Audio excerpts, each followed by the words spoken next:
The Brothers Karamazov, by Fyodor Dostoevsky, translated by Constance Garnett.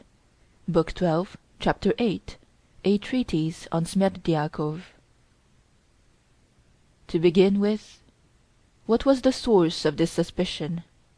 Ippolit Kirillovitch began. The first person who cried out that Smerdyakov had committed the murder was the prisoner himself at the moment of his arrest. Yet, from that time to this, he had not brought forward a single fact to confirm the charge, nor the faintest suggestion of a fact. The charge is confirmed by three persons only: the two brothers of the prisoner and Madame Svietlov. The elder of these brothers expressed his suspicions only today, when he was undoubtedly suffering from brain fever. But we know that for the last 2 months he has completely shared our conviction of his brother's guilt, and did not attempt to combat that idea. But of that later. The young brother has admitted that he has not the slightest fact to support his notion of Smerdyakov's guilt, and has only been led to that conclusion from the prisoner's own words, and the expression of his face. Yes, that astounding piece of evidence has been brought forward twice today by him. Madame Svietlov was even more astounding. What the prisoner tells you, you must believe. He is not a man to tell a lie. That is all the evidence against Smerdyakov produced by these three persons, who are all deeply concerned in the prisoner's fate. And yet the story of Smerdyakov's guilt has been noised about, has been, and is still maintained. Is it credible? Is it conceivable? Here Ippolit Kirillovitch thought it necessary to describe the personality of Smerdyakov, who had cut short his life in a fit of insanity. He depicted him as a man of weak intellect, with a smattering of education, who had been thrown off his balance by philosophical ideas above his level and certain modern theories of duty, which he learnt in practice from the reckless life of his master, who was also perhaps his father, Fyodor Pavlovitch, and theoretically from various strange philosophical conversations with his master's eldest son, Ivan Fyodorovitch, who readily indulged in this diversion, probably feeling dull or wishing to amuse himself at the valet's expense. He spoke to me himself of his spiritual condition during the last few days at his father's house, Ippolit Kirillovitch explained. But others too have borne witness to it: the prisoner himself, his brother, and the servant Grigory, that is, all who knew him well. Moreover, Smerdyakov, whose health was shaken by his attacks of epilepsy, had not the courage of a chicken. He fell at my feet and kissed them, the prisoner himself has told us, before he realized how damaging such a statement was to himself. He is an epileptic chicken, he declared about him in his characteristic language, and the prisoner chose him for his confidant. We have to take his own word for it. And he frightened him into consenting at last to act as a spy for him. In that capacity he deceived his master, revealing to the prisoner the existence of the envelope with the notes in it and the signals by means of which he could get into the house. How could he help telling him, indeed? He would have killed me, I could see that he would have killed me, he said in the inquiry, trembling and shaking even before us, though his tormentor was by that time arrested and could do him no harm. He suspected me at every instant.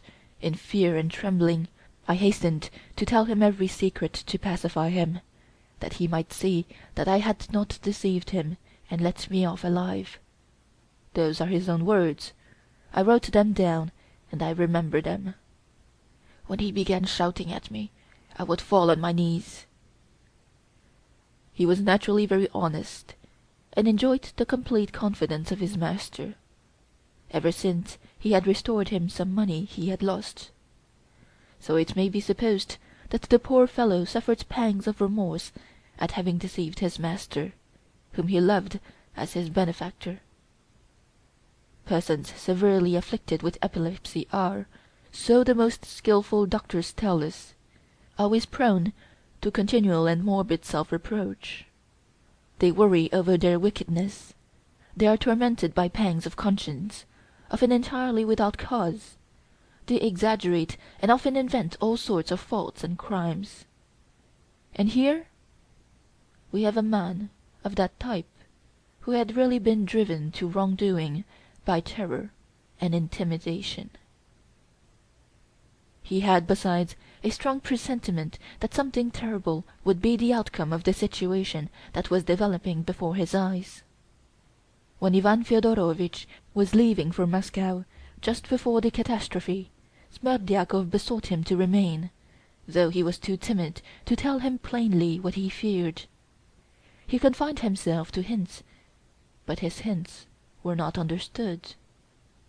It must be observed that he looked on Ivan Fyodorovitch as a protector, whose presence in the house was a guarantee that no harm would come to pass. Remember the phrase in Dmitri Karamazov's drunken letter: "I shall kill the old man, if only Ivan goes away."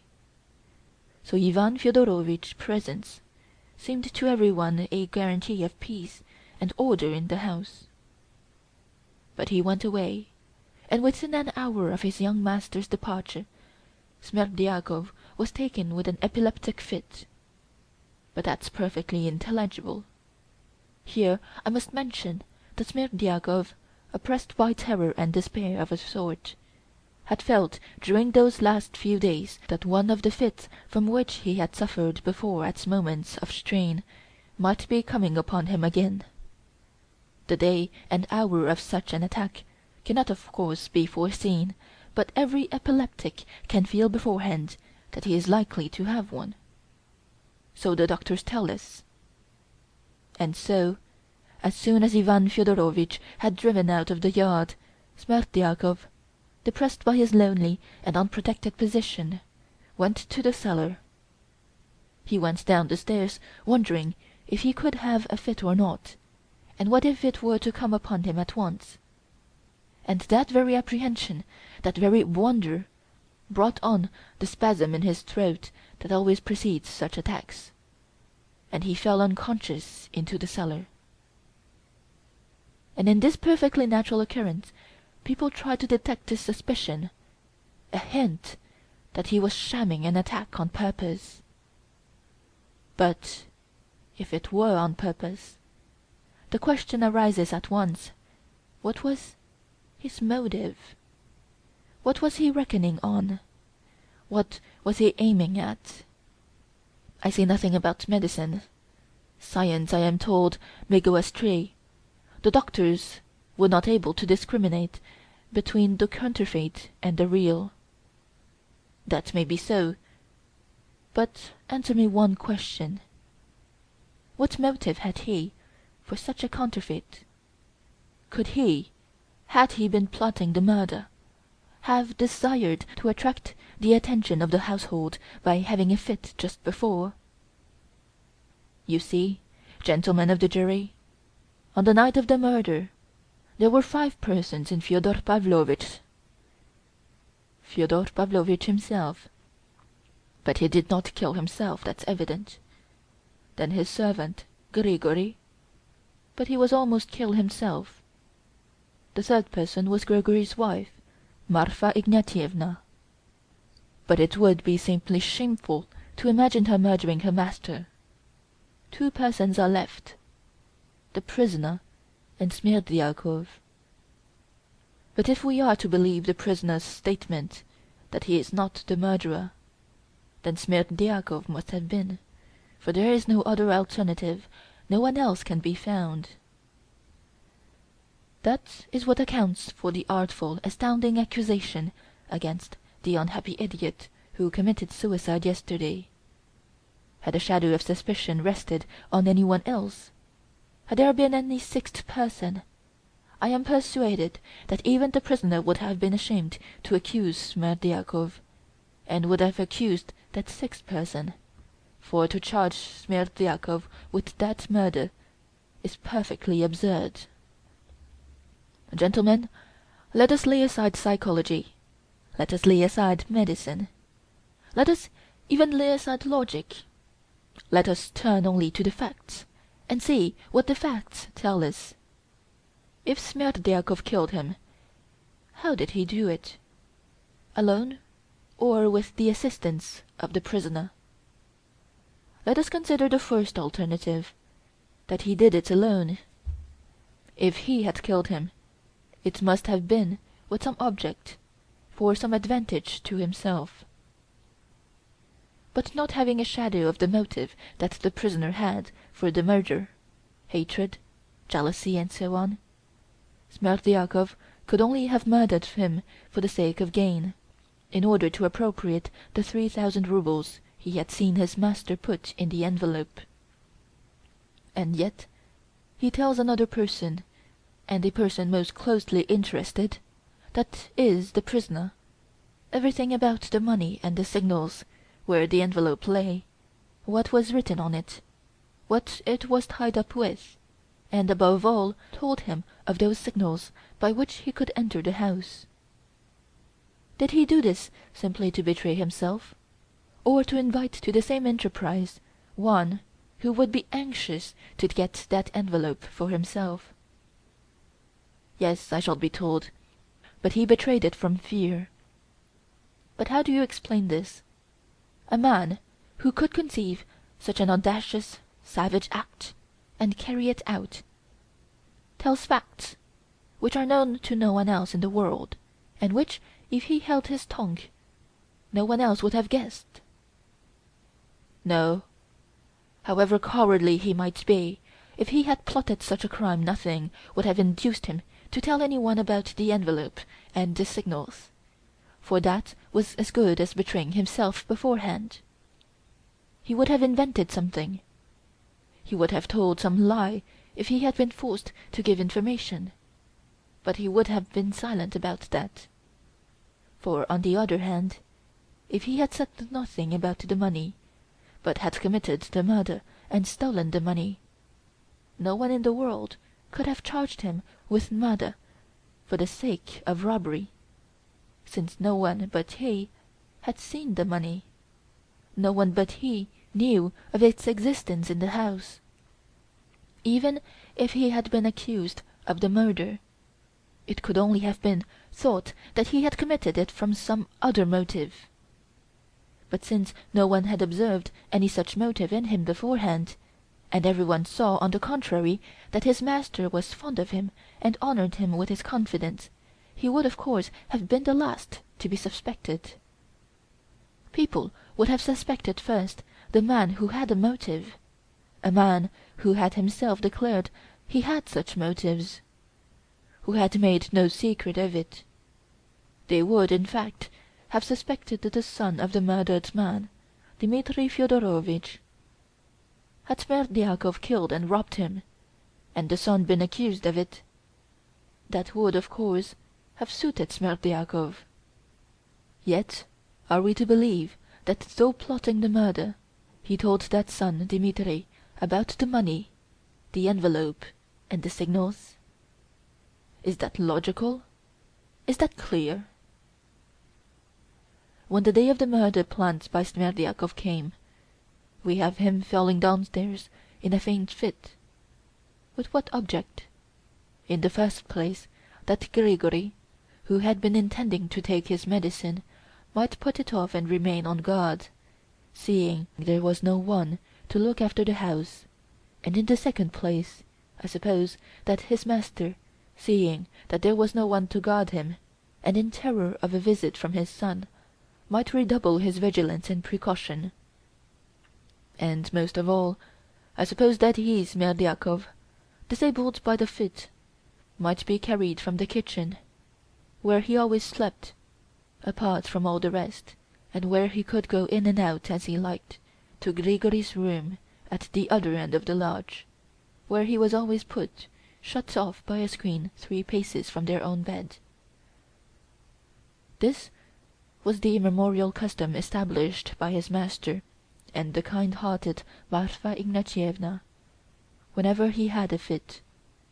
There, lying behind the screen, he would most likely, to keep up the sham, have begun groaning, and so keeping them awake all night, as Grigory and his wife testified.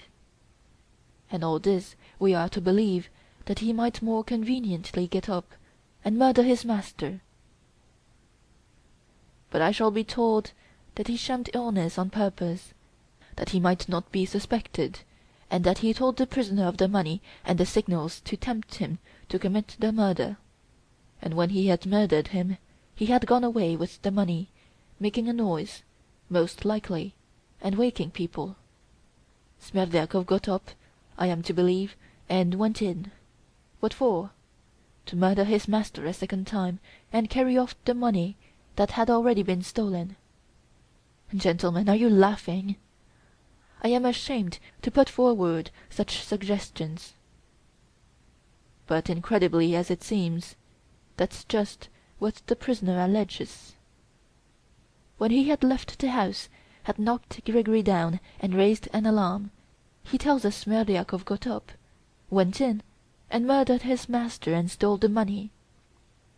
I won't press the point that Smerdyakov could hardly have reckoned on this beforehand, and have foreseen that the furious and exasperated son would simply come to peep in respectfully, though he knew the signals, and beat a retreat, leaving Smerdyakov his booty.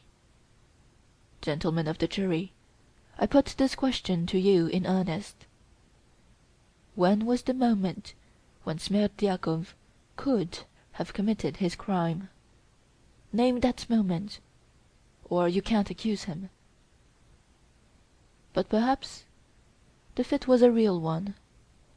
The sick man suddenly recovered, heard a shout, and went out. Well, what then? He looked about him and said, "Why not go and kill the master?"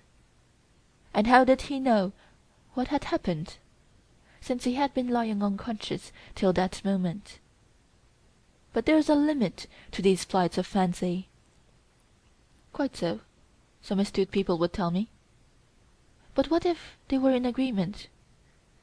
What if they murdered him together, and shared the money? What then? A weighty question, truly. And the facts to confirm it are astounding. One commits the murder and takes all the trouble, while his accomplice lies on one side shamming a fit, apparently to arouse suspicion in everyone, alarm in his master, and alarm in Grigory. It would be interesting to know what motives could have induced the two accomplices to form such an insane plan. But perhaps it was not a case of active complicity on Smerdyakov's part, but only of passive acquiescence. Perhaps Smerdyakov was intimidated and agreed not to prevent the murder, and foreseeing that he would be blamed for letting his master be murdered, without screaming for help or resisting, he might have obtained permission from Dmitri Karamazov to get out of the way by shamming a fit. You may murder him as you like, it's nothing to me. But as this attack of Smerdyakov's was bound to throw the household into confusion, Dmitri Karamazov could never have agreed to such a plan. I will waive that point, however. Supposing that he did agree, it would still follow that Dmitri Karamazov is the murderer and the instigator, and Smerdyakov is only a passive accomplice, and not even an accomplice, but merely acquiesced against his will through terror. But what do we see? As soon as he is arrested, the prisoner instantly throws all the blame on Smerdyakov, not accusing him of being his accomplice, but of being himself the murderer. He did it alone, he says. He murdered and robbed him. It was the work of his hands. Strange sort of accomplices who begin to accuse one another at once. And think of the risk for Karamazov. After committing the murder while his accomplice lay in bed, he throws the blame on the invalid, who might well have resented it and in self-preservation might well have confessed the truth. For he might well have seen that the court would at once judge how far he was responsible, and so he might well have reckoned that if he were punished, it would be far less severely than the real murderer, and in that case he would have been certain to make a confession. Yet he has not done so. Smerdyakov never hinted at their complicity, though the actual murderer persisted in accusing him and declaring that he had committed the crime alone. What's more, Smerdyakov at the inquiry volunteered the statement that it was not he who had told the prisoner of the envelope of notes and of the signals, and that, but for him, he would have known nothing about them. If he had really been a guilty accomplice, would he so readily have made this statement at the inquiry? On the contrary, he would have tried to conceal it, to distort the facts or minimize them. But he was far from distorting or minimizing them. No one but an innocent man, who had no fear of being charged with complicity, could have acted as he did. And in a fit of melancholy arising from his disease and this catastrophe, he hanged himself yesterday. He left a note written in his peculiar language. I destroy myself of my own will and inclination, so as to throw no blame on anyone. What would it have cost him to add, I am the murderer, not Karamazov? But that he did not add. That his conscience led him to suicide, but not to avowing his guilt. And what followed? Notes for 3,000 roubles were brought into the court just now, and we were told that they were the same that lay in the envelope now on the table before us, and that the witness had received them from Smerdyakov the day before. But I need not recall the painful scene, though I will make one or two comments, selecting such trivial ones as might not be obvious at first sight to everyone, and so may be overlooked. In the first place, Smerdyakov must have given back the money and hanged himself yesterday from remorse. And only yesterday he confessed his guilt to Ivan Karamazov, as the letter informs us. If it were not so, indeed, why should Ivan Fyodorovitch have kept silence till now? And so, if he has confessed, then why, I ask again, did he not avow the whole truth in the last letter he left behind, knowing that the innocent prisoner had to face this terrible ordeal the next day? The money alone is no proof. A week ago, quite by chance, the fact came to the knowledge of myself and two other persons in this court that Ivan Fyodorovitch had sent 2 5% coupons of 5,000 each, that is, 10,000 in all, to the chief town of the province, to be changed. I only mention this to point out that anyone may have money, and that it can't be proved that these notes are the same as were in Fyodor Pavlovitch's envelope. Ivan Karamazov, after receiving yesterday a communication of such importance from the real murderer, did not stir. Why didn't he report it at once? Why did he put it all off till morning? I think I have a right to conjecture why. His health had been giving way for a week past. He had admitted to a doctor and to his most intimate friends that he was suffering from hallucinations and seeing phantoms of the dead. He was on the eve of the attack of brain fever, by which he has been stricken down today. In this condition he suddenly heard of Smerdyakov's death, and at once reflected, "The man is dead. I can throw the blame on him and save my brother. I have money. I will take a roll of notes and say that Smerdyakov gave them to me before his death. You could say that was dishonorable. It's dishonorable to slander even the dead, and even to save a brother. True. But what if he slandered him unconsciously? What if, finally unhinged by the sudden laws of the valet's death, he imagined it really was so? You saw the recent scene. You have seen the witness's condition. He was standing up and speaking, But where was his mind? Then followed the document, the prisoner's letter written 2 days before the crime, and containing a complete program of the murder. Why, then, are we looking for any other program? The crime was committed precisely according to this program, and by no other than the writer of it. Yes, gentlemen of the jury, it went off without a hitch. He did not run respectfully and timidly away from his father's window, though he was firmly convinced that the object of his affections was with him. No, that is absurd and unlikely. He went in and murdered him. Most likely he killed him in anger, burning with resentment, as soon as he looked on his hated rival. But having killed him, probably with one blow of the brass pestle, and having convinced himself, after careful search, that she was not there, he did not, however, forget to put his hand under the pillow and take out the envelope, the torn cover of which lies now on the table before us. I mention this fact that you may note one, to my thinking, a very characteristic circumstance. Had he been an experienced murderer, and had he committed the murder for the sake of gain only, would he have left the torn envelope on the floor as it was found, beside the corpse? Had it been Smerdyakov, for instance, murdering his master to rob him, he would have simply carried away the envelope with him, without troubling himself to open it over his victim's corpse, or he would have known for certain that the notes were in the envelope. They had been put in and sealed up in his presence, and had he taken the envelope with him, no one would ever have known of the robbery. I ask you, gentlemen, would Smerdyakov have behaved in that way?